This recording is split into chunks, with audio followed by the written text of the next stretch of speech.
இந்த நாளிலும் கர்த்தர் நமக்கென்று தந்திருக்கிற வேத பகுதி மத்தேயு எழுதின சுவிசேஷம் 12ஆம் அதிகாரம் 29ஆம் வசனம். அன்றியும் பலவானை முந்தி கட்டினால் ஒழிய பலவானுடைய வீட்டுக்குள் ஒருவன் புகுந்து அவன் உடைமைகளை எப்படி கொள்ளையிடக்கூடும்?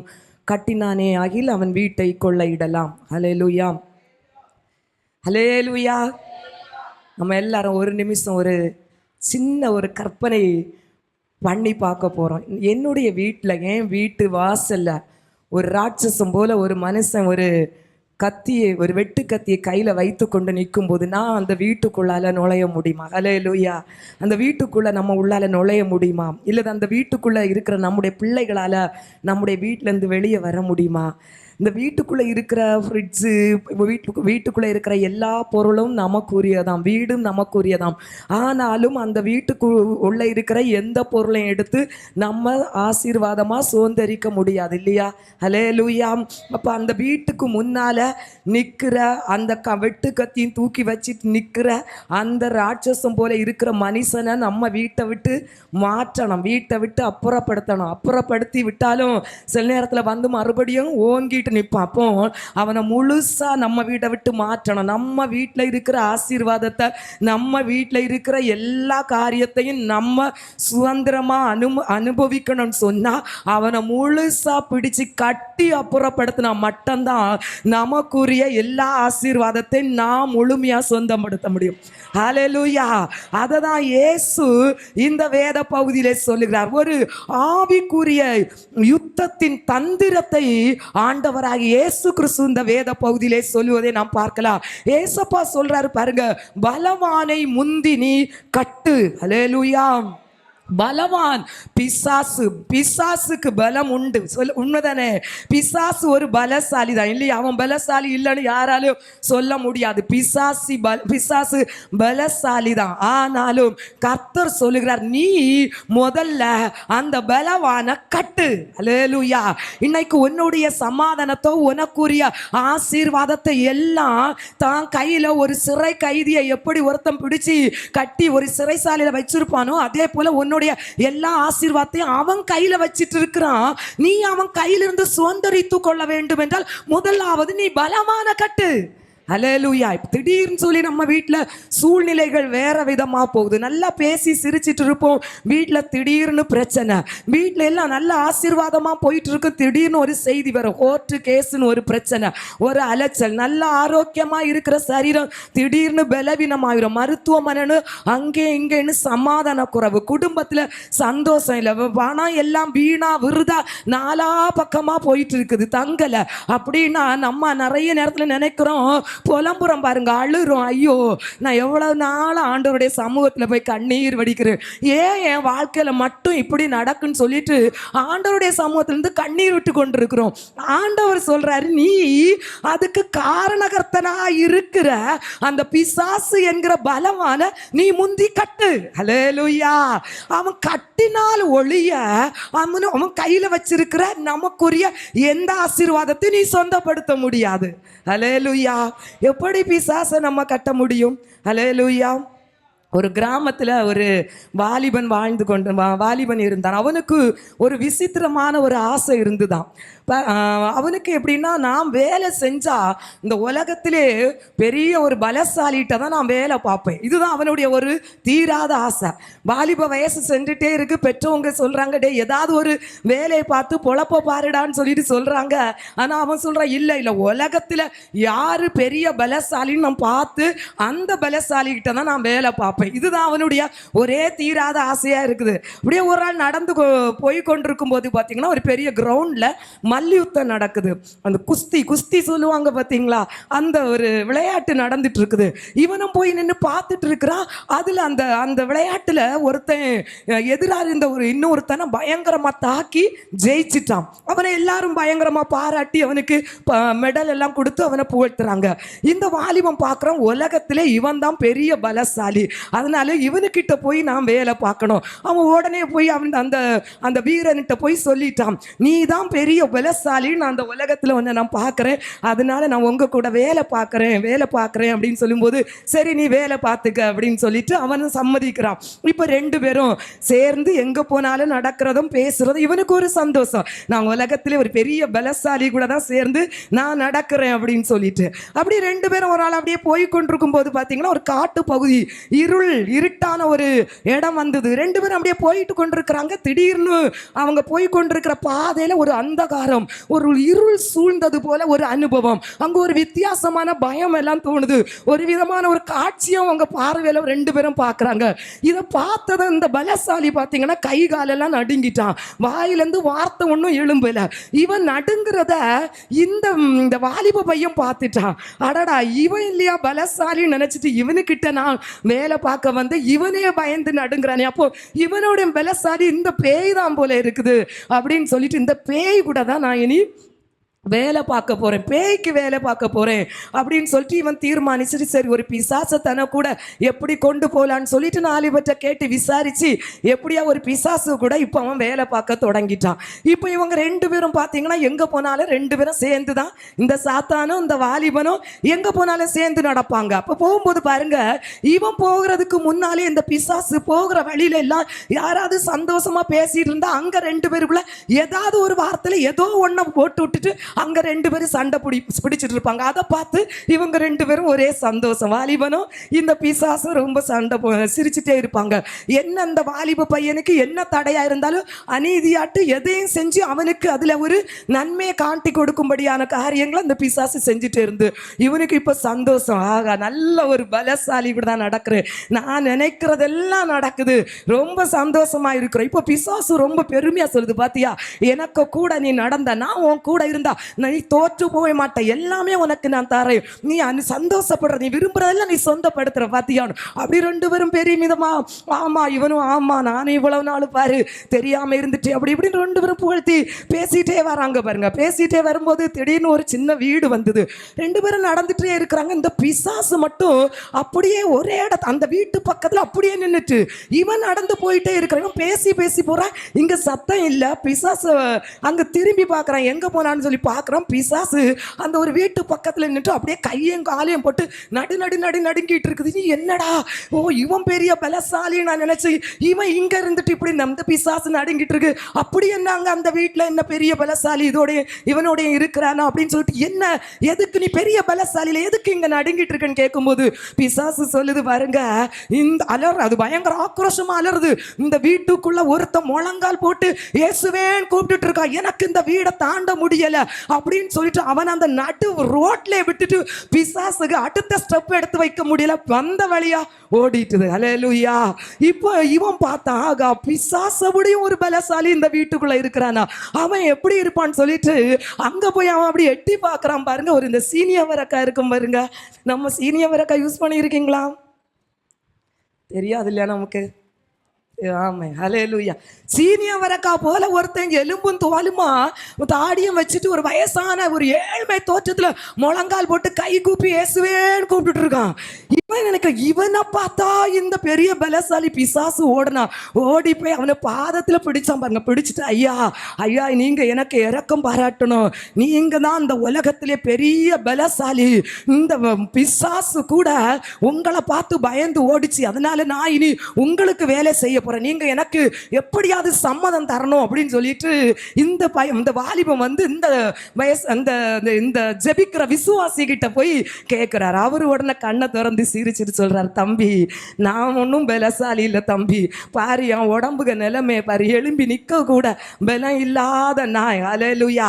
ஆனா என்னை விடவும் ஒரு மகா பலவான ஒருத்தர் எனக்குள்ள இருக்கிறார், அவர்தான் இயேசு கிறிஸ்து, அவர்தான் பெரிய பலசாலி, நான் பலசாலி இல்ல. ஆனா நான் எப்போ ஜெபிக்கிறனோ அப்பெல்லாம் பரலோகத்திலிருந்து ஒரு வல்லமை என்ன அப்படியே நிரப்பம் பாரு. நான் அப்படி அந்த வல்லமையிலான நிரப்பப்படும்போது நீ இதுவரைக்கும் பலசாலின்னு அந்த சாத்தான நினைச்சிட்டு இருந்த பத்தியா, அந்த பலசாலி கூட அந்த பலத்துக்கு முன்னால ஒரு சங்கிலினால கட்டப்பட்ட ஒரு கைதிய போல ஆகிருவான். அந்த பலன் உன்னதத்தின் பலன், அது ஆண்டவராக இயேசு கிறிஸ்துவினால் தரப்பட்ட பலன். அவர் எனக்குள்ள இருக்கிறனாதான் அந்த பிசாசு என்ன பார்த்து பயந்தா. நீ அதனால இயேசு கிறிஸ்துவுக்கே நீ போய் ஊழியம் செய்யும் சொல்லி அவனை அனுப்பி விட்டாரா? உலகத்தில் இருக்கிறவனை பார்க்கிலும் நமக்குள் இருக்கிற இயேசு, ஹல்லேலூயா ஹல்லேலூயா, அவர் பெரியவராய் இருக்கிறார். ஹல்லேலூயா ஆமென். இயேசு நமக்குள்ள பெரியவராய் இருக்கிறார். ஹல்லேலூயா. பிசாசு பாருங்க, இந்த இது நம்மளை அநேக நேரத்துல பயமுறுத்துவாங்க. ஹல்லேலூயா. ஆனா இயேசு கிறிஸ்து பாருங்க, அந்த பயத்தின் சூழ்நிலை மத்தியிலும் அதிகாரத்தோடு ஒரு வார்த்தையை அனுப்பி அந்த சூழ்நிலையில அப்படியே சமாதானப்படுத்த போதுமானவர். ஹல்லேலூயா. பிசாசு கர்ச்சிக்கிற சிங்கம் போல. ஹல்லேலூயா. ஆனா நம்முடைய ஆண்டவராய் இயேசு கிறிஸ்து யூத கோத்திரத்தின் சிங்கம். பிசாசு சிங்கம் போலதான் இயேசு சிங்கம். ஹல்லேலூயா. பிசாசு பல் புடுங்கப்பட்ட சாத்தான். ஹல்லேலூயா. பிசாசு சிலுவையிலே பிசாசின் தலை நசுக்கப்பட்டாச்சு. ஆனா இயேசு சர்வ வல்லமை உள்ள அதிகாரத்தோடு உயிர் தெழுந்தவர். ஹல்லேலூயா. பிசாசு தோற்று போனவர், ஆனால் நீங்களும் நானும் ஆராதிக்கிற இயேசு ஜெயித்தவர். ஹல்லேலூயா. பிசாசு சூழ்நிலைகள இருளின் அனுபவத்தை நம்முடைய வாழ்க்கையில கொண்டு போடுவான். ஆனால் இயேசு அந்த இருளின் அனுபவத்தையே மாற்றி வெளிச்சத்தை நம்முடைய வாழ்க்கையில் காண்பித்து கொடுக்கிறவர். அதுதான் நாம் ஆராதிக்கிற, நாம் விசுவாசிக்கிற இயேசு. இந்த உலகத்தில் எந்த பலவானையும் இயேசு என்கிற நாமத்திலே கட்டுகிற ஒரு அதிகாரத்தை கர்த்தர் நமக்கு தந்திருக்கிறார். அதனால தான் இன்றைக்கு கர்த்தர் நமக்கு சொல்ல, நீ முந்தி உன் வீட்டுல போராடுகிற வியாதியா, பலவீனமா, பாவமா, இல்ல சமாதான குறைவா, இல்லது கடன் பாரமா, எந்த பலவானின் கிரியா இருந்தாலும் நீ முதல்ல கட்டு. ஹல்லேலூயா. உனக்குள் இருக்கிறவர் பெரியவர். எவ்வளவு மேன்மை பாருங்க. ஹல்லேலூயா. ஆகாகா, இது அதிசயம் தானே. ஓகோ, இது ஆமென் சொல்லுங்க. ஆகாகா, இது அதிசயம் தானே. ஓகோ, இது உண்மைதானே. சர்வ வல்லவர் என் சொந்தமானார், சாவை வென்றவர் என் ஜீவனானார். சர்வ வல்லவர் என் எஜமான், சாவை வென்றவர். கண்டுகொண்டேன் ஒரு புதையல் பெற்றுக்கொண்டேன், ஒரு பொக்கிஷம். சொல்லுங்க, கண்டு. ஓம் ஆமென். ஒரு பொக்கிஷம் ஜீவிக்கிறா என் இயேசு சீக்கிரமாய். ஓ ஜீவிக்கிறா என் இயேசு சீக்கிரமா வந்திடுவார். ஹல்லேலூயா. எத்தனை பேர் சொல்ல முடியும், நான் ஒரு பொக்கிஷத்தை தான் கண்டிருக்கேன். ஹல்லேலூயா. இயேசு எனக்கு பொக்கிஷமா தான் இருக்கிறார். ஹல்லேலூயா. நான் சொல்லுவேன், எனக்கு இயேசு சாதாரணம் அல்ல, இயேசு எனக்கு பொக்கிஷம் தான். எத்தனை பேர் சொல்லுங்க, எனக்கு இயேசு சாதாரணம் அல்ல, ஒரு பொக்கிஷமா தான் நான் இயேசுவை பெற்றிருக்கிறேன். ஹல்லேலூயா ஹல்லேலூயா. சாதாரண ஒரு சண்டே கிளாஸ் எடுப்பதற்கு கூட என்னை தகுதி இல்லைன்னு நிராகரித்த மனிதர்கள் உண்டு. ஹல்லேலூயா. இவ ஒரு இந்து குடும்பத்தில் பிறந்தவா, இவளுக்கு என்ன தெரியும், இவளை நம்பி 2-3 சின்ன பிள்ளைகளை எப்படி கொடுக்க முடியும், அவளுக்கு சண்டே கிளாஸ் கொடுக்கக்கூடாதுன்னு என்னை ஒதுக்குனவங்க உண்டு. ஹல்லேலூயா. மனுஷர்கள் எனக்கு தகுதி இல்லைன்னு என்னை ஒதுக்குனாங்க. ஹல்லேலூயா. ஆனால் ஆண்டவர் சொன்னாரு, நான் உன்னை தெரிந்தெடுத்திருக்கிறேன். ஹல்லேலூயா. மனுஷனுக்கு நான் பார்வையில ஒன்றுமே பிரயோஜனம் இல்லாதவள், ஆனா ஆண்டவருடைய பார்வையில நான் கிருபை பெற்றவளா இருந்தேன். ஹல்லேலூயா, ஹல்லேலூயா. மனுஷன் எனக்குன்னு வச்சிருந்த அந்த வாசலை அடைச்சான், ஆனா ஆண்டவர் எனக்கென்று ஒரு விசாலமான வாசலை எனக்கு திறந்தார். இன்றைக்கு நான் இந்த இடத்துல நிற்கிறேன் என்றால் அது என்னுடைய திறமை இல்லை. ஹல்லேலூயா. என் தேவன் என் மேல் வச்ச கிருபை. ஹல்லேலூயா. என் மேல் வச்ச கிருபை நான் நினைச்சு பார்க்கல, ஆனால் என் தேவன் எனக்கென்று ஒரு நினைவை வைத்திருந்தார். எனக்கென்று ஒரு வரைபடத்தை என் தேவன் வரைந்து வைத்திருந்தபடினால நான் இன்றைக்கு இந்த இடத்துல நிற்க முடியுது. அதனால் நான் சொல்வேன், என் தேவன் எனக்கு பொக்கிஷம் தான். ஹல்லேலூயா, ஹல்லேலூயா. ஊரெல்லாம் சொல்லிடுவேன், உலகமெங்கும் பறைசாற்றுவேன். ஓம் உலகமெங்கு பறைசாற்றுவேன். ஜீவிக்கிறார் என் இயேசு, சீக்கிரமாய் வந்திடுவார். ஹல்லேலூயா, ஆமென். ஹல்லேலூயா, ஹல்லேலூயா.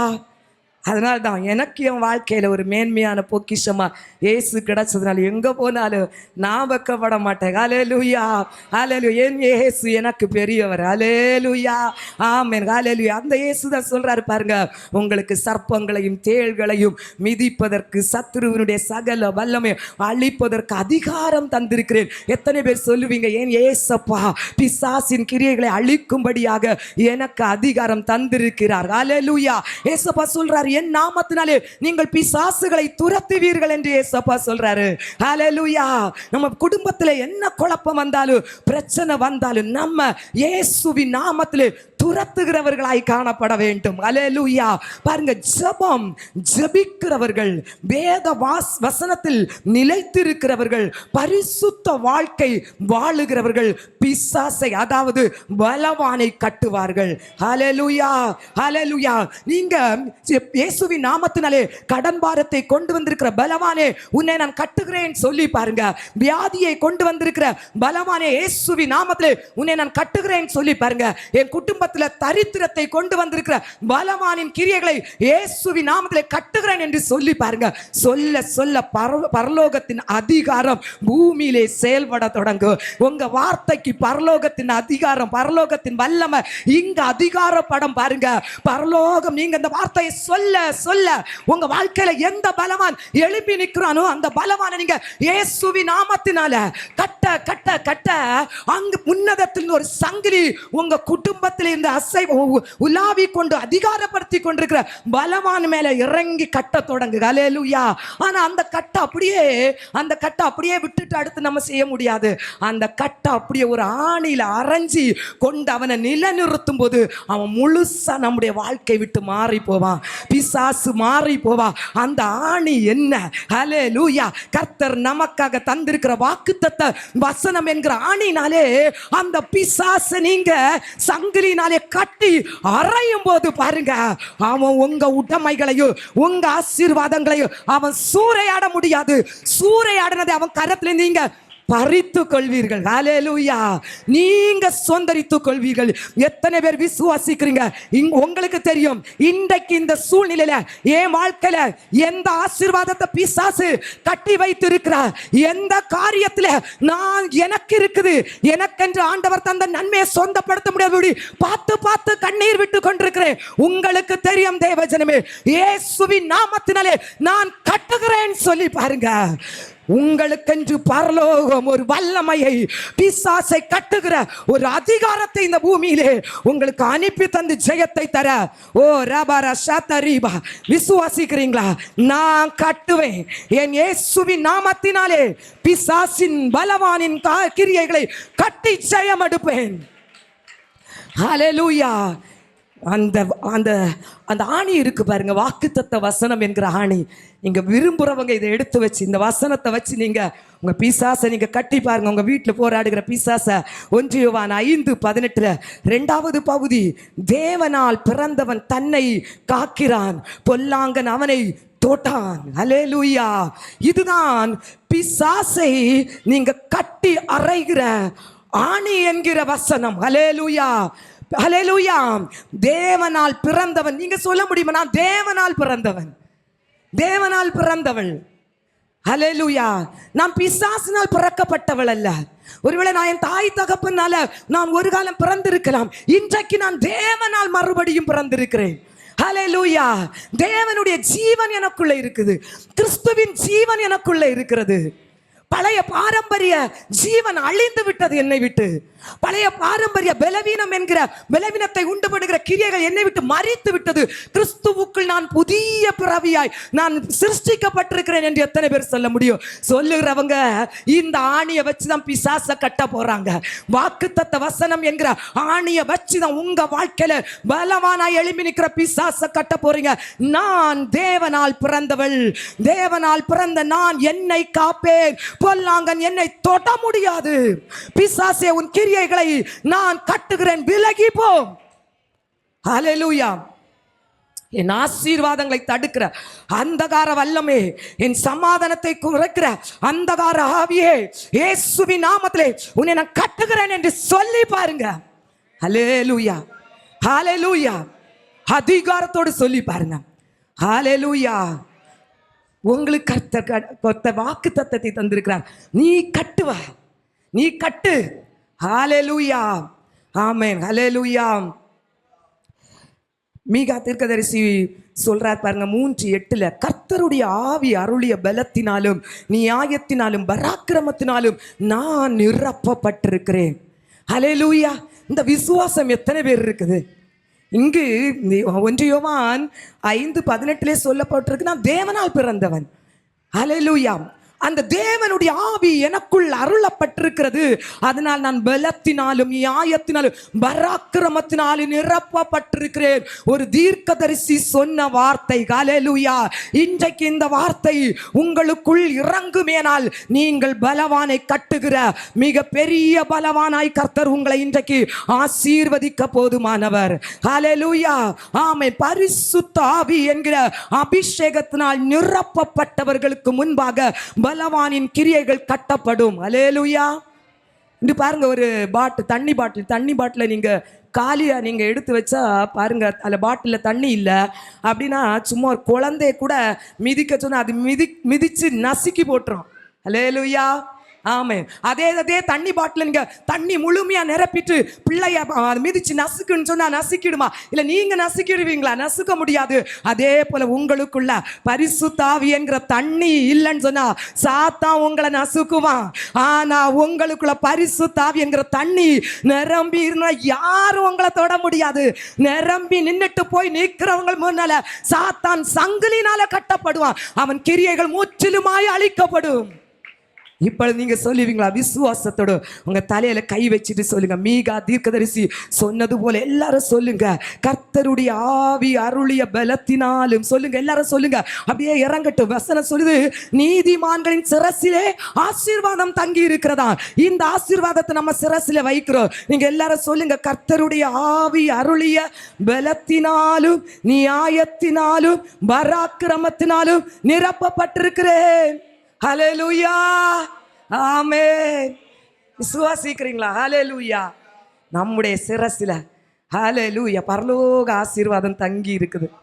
நீங்க இன்னைக்கு எத்தனை பேர் உண்மையா உங்க சிரசில கை வச்சு இந்த ஆசீர்வாதத்தை வச்சீங்களோ? உங்க சிரசில கர்த்தருடைய ஆசீர்வாதம் தங்கி இருக்குது. ஹல்லேலூயா. உங்கள் தலையில எண்ணெய் என்கிற அபிஷேகம் இறங்கி இருக்குது. சத்துருக்களுக்கு முன்பாக நமக்கு ஒரு பந்தியை ஆயத்தப்படுத்துகிற எண்ணெய் என்கிற அபிஷேகம் நம்ம தலைமேல் இருந்தா இறங்கும். ஹல்லேலூயா. தலைமேல் தான் ஊற்றப்படும். ஹல்லேலூயா. இன்றைக்கு நீங்க இந்த மீகா தீர்க்கதரிசி சொன்ன வாக்குத்தத்த வார்த்தையை உங்க சிரசில வச்சிருக்கீங்க. வச்ச ஒவ்வொருவருக்கும் பரிசுத்த ஆவியின் அபிஷேகம் நிறைவாய் நிரப்ப போதுமானது. ஹல்லேலூயா. ஆமென். ஹல்லேலூயா. இப்ப பாருங்க, ஆண்டவருடைய நம்முடைய பலத்தினாலே நம்ம செய்ய முடியாது. தேவனுடைய பலத்தினாலே நிரப்பப்பட்ட ஒருத்தர் தான் பலவானை கட்ட முடியும். ஹல்லேலூயா. பலவானுடைய கிரியைகளை அழிக்க முடியும். அவன் நம்முடைய ஆசீர்வாதத்தை கரங்களில் எடுத்து வைத்திருக்கிறதை நம்ம சொந்தப்படுத்த முடியும். ஹல்லேலூயா. ஆமென். வேதத்தில் பார்த்தீங்கன்னா அநேக மனிதர்கள் பலவான்களாய் இருந்தார்கள். அநேகருடைய வாழ்க்கை நான் சொல்லலாம். ஆனா ஒருவருடைய வாழ்க்கை மட்டும் பலவானாய் இருந்து அவர் செய்த காரியங்களை நாம் தியானிக்க போகிறோம். முதலாவது யோசுவா 14:11 வசனத்தை வாசிக்கலாம்.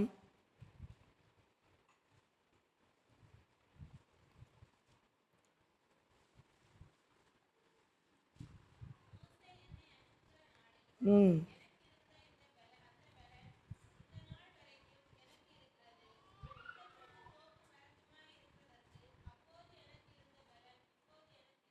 ஹalleluya. ஆமென்.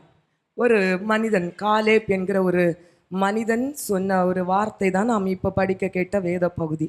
இஸ்ரவேல் ஜனங்கள் வனாந்தரத்திலே நடந்து கொண்டிருக்கிற காலகட்டத்திலே 12 கோத்திரத்திற்கும் எப்படி கானான் தேசத்தை பங்கிட்டு கொடுக்க வேண்டும் என்று ஆண்டவர் மோசைக்கு வாக்குத்தத்தமாய் கட்டளையாய் கொடுத்திருந்தார். அதன் அடிப்படையிலே மோசையின் காலத்திற்கு பிறகு யோசுவா அந்த ஊழியத்தை எடுத்து நடத்தி கொண்டு வருகிறார். அந்த நடத்தி கொண்டு வந்து கானானுக்குள் இப்போ இஸ்ரவேல் ஜனங்கள் எல்லாம் வந்துட்டாங்க. வந்ததுக்கு பிறகு ஆண்டவருடைய வார்த்தையின்படி 12 கோத்திரத்திற்கும் இப்போ கானான் தேசம் பங்கிடப்பட்டு கொண்டிருக்கிற ஒரு காலகட்டம். இப்போ யோசுவா தான் ஒவ்வொரு கோத்திரத்திற்கும் அந்த கானானை பங்கிட்டு கொடுத்து கொண்டிருக்கிறார்.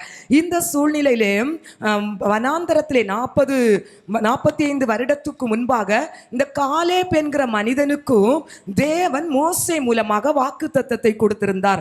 உனக்கும் கானான் தேசத்திலே ஒரு மலை பிரதேசத்தை உனக்கும் உன் சந்ததிக்கும் நான் தருவேன் என்று ஆண்டவர் வாக்குத்தத்தம் கொடுத்திருந்தார். இங்கு இதை யோசுவா மறந்துட்டாரான்னு தெரியல. ஆனா காலேப் ஞாபகத்துல வச்சிட்டு இருந்தாரு. 12 கோத்திரத்துக்கும் அவர் வரிசையா அளந்து பங்கிட்டு கொடுத்துட்டே இருக்கிறாரு. எனக்கு ஒரு செய்தியும் வரல, எனக்கும் அந்த தேசத்துல பங்குண்டு, எனக்கு ஆண்டவர் வார்த்தை தந்திருக்கிறாரு, எனக்கும் கானான் தேசம் உரிமை உண்டு, அது நான் வாங்கணும்னு சொல்லிட்டு இவர் இருதயத்துல ஒரு தீர்மானம் பண்ணுகிறார். அல்லேலூயா. அவருக்கு யோசுவாவிடம் வந்து வாங்குவதற்கு ஒரு தைரியம் எதனால் இருந்தோம்னா ஆண்டவருடைய வார்த்தை எனக்கு இருக்குது. ஹல்லேலூயா. தேவனுடைய வார்த்தை எனக்கு இருக்குது. ஆண்டவர் சொல்லி இருக்கிறாரு, உனக்கும் கானான் தேசத்துல நான் இடத்தை தருவேன்னு சொல்லியிருக்கு. அதனால நான் தைரியமா போய் யோசுவா கிட்ட போய் கேட்பேன். ஹல்லேலூயா. அவருக்கு என்ன தைரியம்? தான் மகன்களை கூட்டிட்டு போற தைரியம் இல்ல, தன்னோட இருக்கிற மனிதர்களை கூட்டிட்டு போகிற தைரியம் இல்ல. ஆண்டவருடைய வார்த்தை எனக்கு இருக்குது, அதை சொல்லி நான் உரிமை பாராட்டி நான் வாங்குவேன், அதை நான் சொந்தப்படுத்துவேன். அது யோசுவாவுடைய ஒரு இருதயம். அல்லேலூயா. இன்னைக்கு ஆண்டவர் உங்களுக்கு ஒரு வார்த்தையை தந்திருக்கிறாரு. மகளே, உன் வீட்டில் இருக்கிற பலவான பார்த்து நீ அழாத, நீ கண்ணீர் வெடிக்காத, நீ கட்டுன்னு சொல்றாரு. ஆனா நம்ம அதை உதாசீனப்படுத்திட்டு சொல்லிட்டு போனா நம்ம அந்த ஆசீர்வாதத்துக்கு பங்காளியா இருக்க மாட்டோம். அல்லேலூயா. இப்ப பாருங்க, உங்க பிள்ளைக்கு இல்லது நீங்க உங்க அம்மாவுக்கு பார்த்து ஒரு நல்ல சாரி எடுத்து கொடுக்குறீங்க. உங்க அம்மா நான் எத்தனையோ சாரியை பார்த்தாச்சு, அங்கே போடுன்னு சொல்லி வாங்கி ஒரு பீரோவில் தூக்கி அப்படி உதாசீனப்படுத்தி எரிஞ்சிட்டு அதை போடாமே அதை உடுக்காமே இருந்தால் உங்களுக்கு எப்படி கஷ்டமா இருக்கும். நான் எவ்வளோ ஆசாசியாக எனக்கு அம்மாவுக்கு சாரி வாங்கி கொடுத்தேன். எங்கள் அம்மா அதை கட்டாமல் தூக்கி உள்ளே போட்டுட்டாங்க பாருங்க. ஆனால் அம்மா அந்த சாரியை அப்பப்போ எடுத்து கட்டும் போதெல்லாம் நமக்கு சந்தோஷம். நான் அம்மைக்கு வாங்கி கொடுத்தது பிரயோஜனம் தான். என் அம்மா ஆசையாக அதை பயன்படுத்துகிறாங்க இல்லையா, நமக்கு அந்த ஒரு சந்தோஷம் இருக்கும். அதே போல நம்ம அப்பாவுக்கும் அப்படிதான். நான் பல அதிகாரங்களையும் ஆசீர்வாதங்களையும் அவருடைய பிள்ளைகளுக்கு என்று அவர் கொடுத்திருக்காரு. நம்மளும் அது தேவையில்லைன்னு தூக்கி அங்க கொண்டு அது பிரயோஜனப்படுத்தாம போடும்போது அவர் சந்தோஷப்படுவாரா? அல்லேலூயா. ஆனா காலேப் சொன்னாரு, எனக்கு ஆண்டவர் தந்த வார்த்தை, அல்லேலூயா, அதை நான் சொந்தப்படுத்தணும்.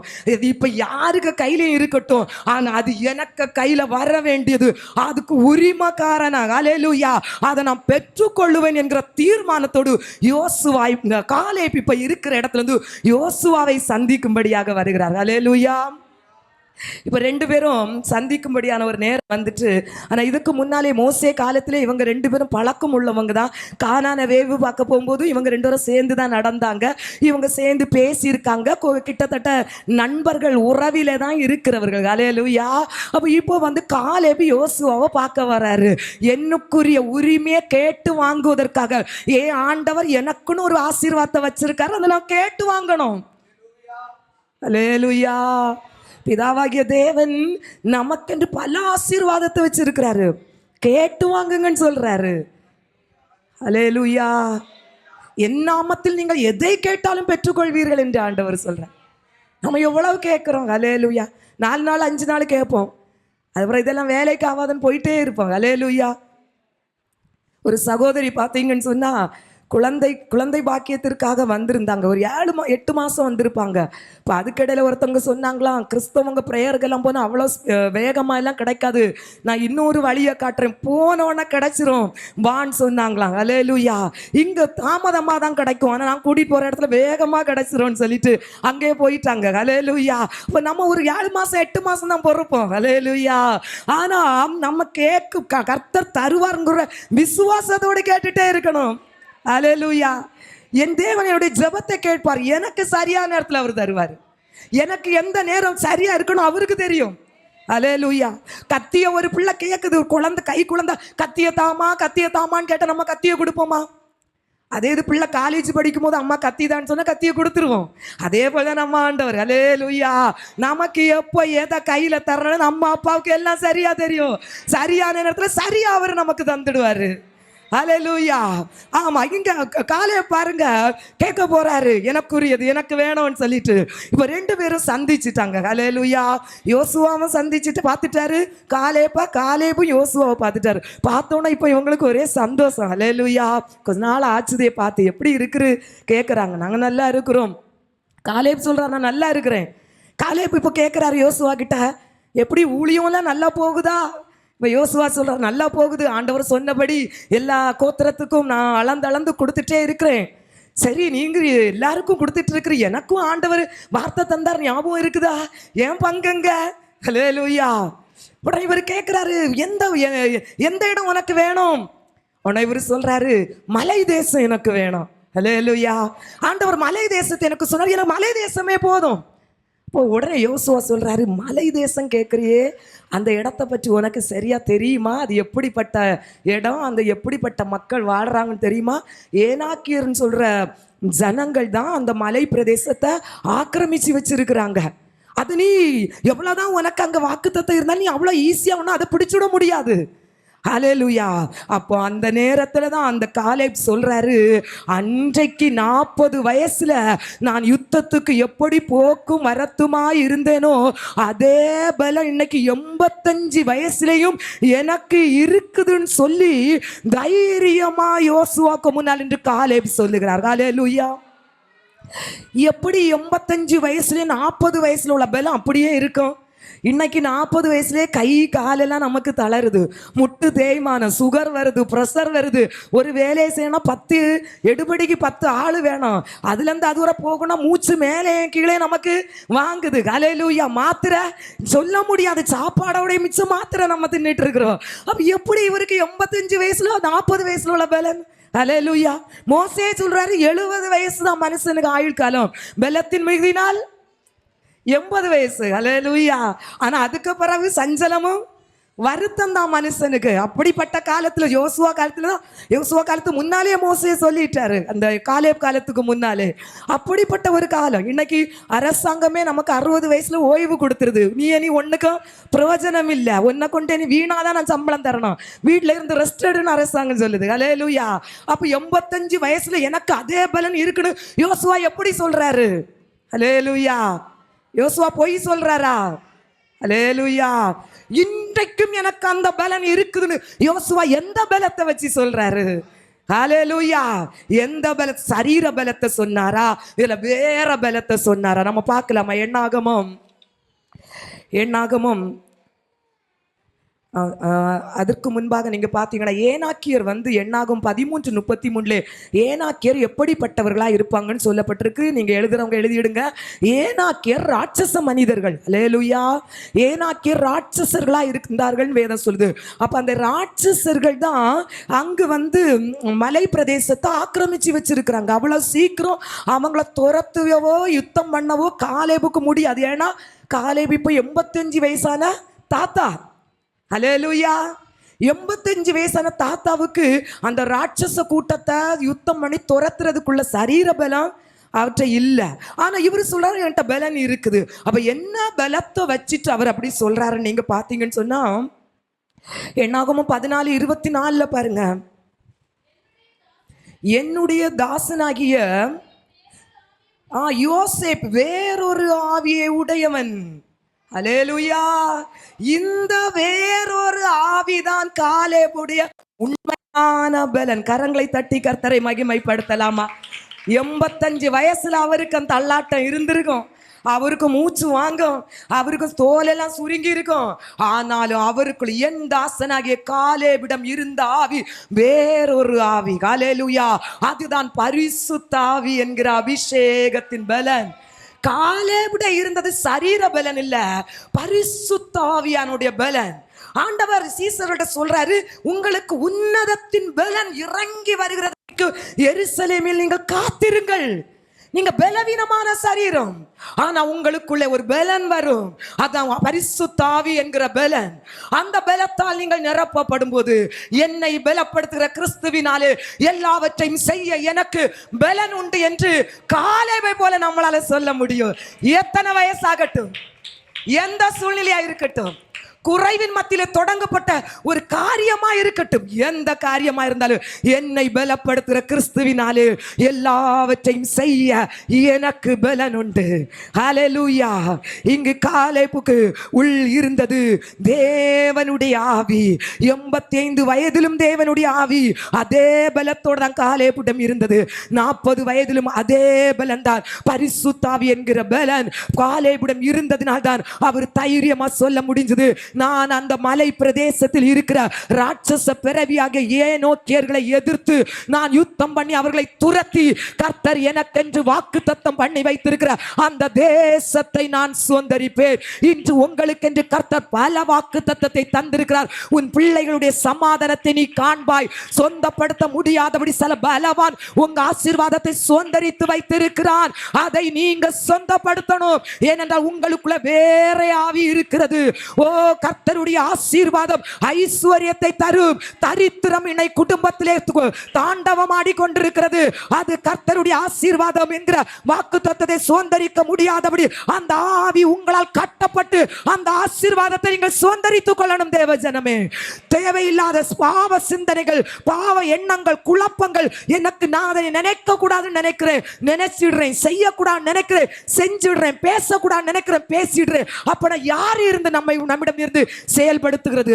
அவனை இனம் கண்டு கட்ட வேண்டும். உங்களுக்குரிய நன்மை நீங்கள் சொந்தப்படுத்தணும். ஓ, மருத்துவமனைக்கு போறேன் போறேன் போறேன், வியாதி மாறல, அப்ப இது என்ன கட்டு? பலவீனத்தின் கட்டா? நீங்க சொந்தப்படுத்தணும். காலேப் தனக்கென்று கர்த்தர் வைத்திருந்த ஆசீர்வாதத்தை சொந்தப்படுத்தும்படி ஆவியானுடைய பலத்தோடு போய் ஏனாக்கியர்களை எதிர்த்து யுத்தம் பண்ண போனான். தாவீதுக்கு எதிராக வனாந்தரத்தில் ஆடு மேய்த்து கொண்டிருக்கும் போது சிங்கமும் கரடியும் வந்தது. அவர் சொல்ற, நாம் சிங்கமும் கரடியும் ஆடு மேய்த்து கொண்டிருக்கும் போது நான் வந்து அதை பார்த்து ஓடிட்டேன்னு சொல்லல. அவர் சொல்றாரு, நான் துரத்தினேன், நான் கொஞ்சேன், அதை கிழித்தேன், என் ஆடுகளை நான் காப்பாற்றினேன் என்று சொல்லுகிறார். இன்னைக்கு நீங்க சொல்ல முடியுமா? நான் ஓடல, பயப்பட மாட்டேன்.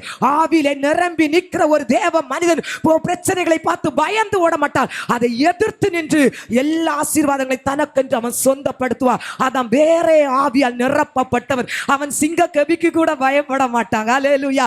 எத்தனை சிங்க நிறைஞ்சிருக்கிற சிங்கத்திலும் ஆவியினால், தேவ ஆவியால் நிரப்பப்பட்ட ஒருவன் சிங்க கவியின் வாயை பார்த்து பயப்பட மாட்டான். ஹல்லேலூயா! எத்தனை ராட்சசர்கள் அவர்களுக்கு எதிராக எழும்பி நின்று பயமுறுத்தினாலும் அவர்களை பார்த்து வேற ஆவியினால் நிரப்பப்பட்டவன் பயப்பட மாட்டான். எதிர்த்து யுத்தம் பண்ணி பலவானை கட்டி அவனுக்குரிய ஆசீர்வாதத்தை அவன் சொந்தப்படுத்துவான். இங்கு இந்த வேத பகுதியில் என்னாகமம் யோசுவா 15:14 வேதம் சொல்லுகிறது பாருங்க. அந்த ஏனாக்கியருடைய 3 குமாரர்களையும் இந்த காலேப் துரத்தி அந்த மலை பிரதேசத்தை அவன் சொந்தப்படுத்தினான். ஹல்லேலூயா! காலேப் சொல்றாரு, யார் இருந்தாலும் எனக்கு பரவாயில்ல. ஹல்லேலூயா! என் தேவன் என்னோடு இருக்கும்போது நான் லகுவாக அதை பிடித்து ஜெயத்தை பெற்றுக்கொள்வேன். ஹல்லேலூயா! எந்த காரியமாக இருந்தாலும் ஏன் ஆண்டவருடைய ஆவியானுடைய பலன் எனக்குள் இருக்கும்போது நான் ஈஸியாக அதை பெற்றுக்கொள்கிறேன். அந்த விசுவாசம். ஹல்லேலூயா! யார் இருக்கட்டும், எந்த பிரச்சனை எனக்கு பில்லி சூனியமா, மந்திரவாதமா, ஏவலா, தடை பண்ணுகிற கிரியைகளா, எதுவா இருந்தாலும் என் தேவனுடைய ஆவி என்னோட இருக்கும்போது எல்லாவற்றையும் நான் சுதந்திரித்துக் கொண்டு ஆசீர்வாதமா ஜெயமாய் வாழுவேன் என்கிற ஒரு தீர்மானம் உங்களுக்கும் எனக்கு வேண்டும். அல்லேலூயா. இன்றைக்கு கர்த்தர் அதை எதிர்பார்க்கிறார். தேவஜனமே, குழந்தைகளை போல சின்ன பிரச்சனைகளுக்கு அழுது புலம்பாம, இது எதனால என் வீட்டில் இந்த பிரச்சனை இன்னைக்கு திடீர்னு எழும்பி இருக்குது, எதனால நல்லா இருந்த என் பிள்ளைங்க இன்னைக்கு எல்லா சூழ்நிலையும் மாற்றப்பட்ட ஒரு அனுபவத்தில் இருக்கிறாங்க என்பதை ஆண்டவருடைய பிள்ளைகள் இனம் கண்டு கொண்டு அந்த பலவானை கட்டி அவனை உங்க வாழ்க்கை விட்டு மாற்றி நீங்க ஜெயத்தை பெற்று கர்த்தருடைய நாமத்தை மகிமைப்படுத்துகிறவர்களாய் மாற வேண்டும் என்று கர்த்தர் விரும்புகிறார். கரங்களை தட்டி கர்த்தரை மகிமைப்படுத்துவோமா? ஹல்லேலூயா. இன்னைக்கு நீங்க தீர்மானம் எடுங்க. ஆண்டவரே, வேறொரு ஆவி, தாவீதிடம் வேறொரு ஆவி இருந்தது. அதனால சிங்கத்தையும் கரடியும் அவரால் கிழிக்க முடியுது. தானியேலுக்குள்ள விசேஷித்த ஆவி இருந்தது.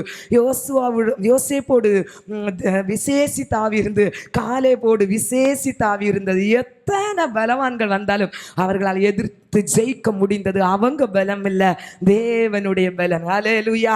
அந்த பலத்தால் என்ன நிரப்புங்கப்பா என்று கேளுங்க. அல்லேலூயா. அந்த பலத்தால் என்ன நிரப்புங்க. அந்த தெய்வீக பலம், விசேஷித்த ஆவி, வேறொரு ஆவி, அதுதான் உன்னதத்தின் ஆவி. அல்லேலூயா.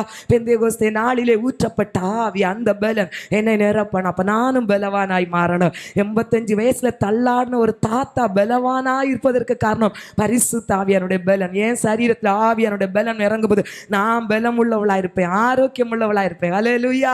ஆமே. நம்ம எல்லாரும் ஜெபிக்கலாம். ஆண்டவரே, என்னை நீங்க பலசாலியா மாத்துங்க. ஆண்டவரே, பலன் உள்ளவளா மாத்துங்க. அல்லேலூயா.